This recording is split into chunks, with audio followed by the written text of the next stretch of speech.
LR, the Liberal Redneck here, coming to you from a country that just might be starting to pull its collective head out of its collective ass. The midterm elections are over for the most part, and out of the usual carnival associated with such an event, several very positive things emerged. It wasn't perfect by any means. But for starters, we now actually have real checks and balances in our government, with the Democrats taking back the House. I've been saying for years that women were potentially the most powerful political force on the planet because there are more of them and they live longer. Brace yourself, guys, because they've stepped up to the plate and are starting to hit it out of the park.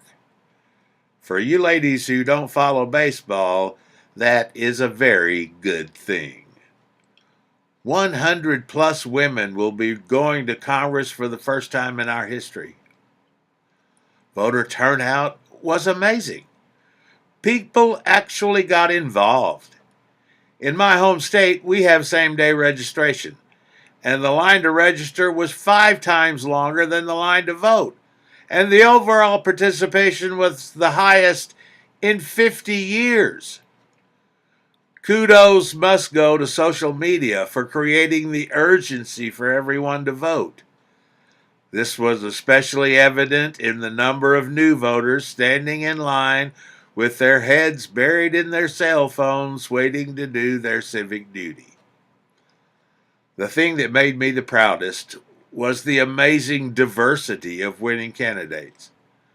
Gays, lesbians, Native Americans, Muslims, Latinas, scientists, and the youngest woman ever were all elected. We have started getting real representation for real Americans and not just rich old white men. An enormous credit must also be given to the Indivisible movement. Their unending protest in the faces of congressmen ignoring the wishes of their constituents was largely responsible for 40 Republican congressmen choosing to retire rather than face them any longer.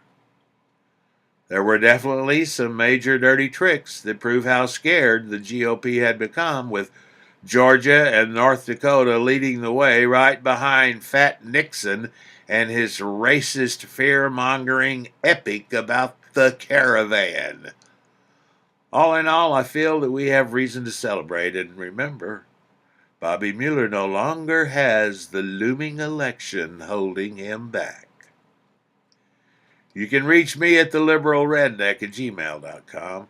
And you can visit live with me, the Pagan Goddess and the Progressive Christian, every Thursday night at 10 p.m. Central on blogtalkradio.com/The Liberal Redneck.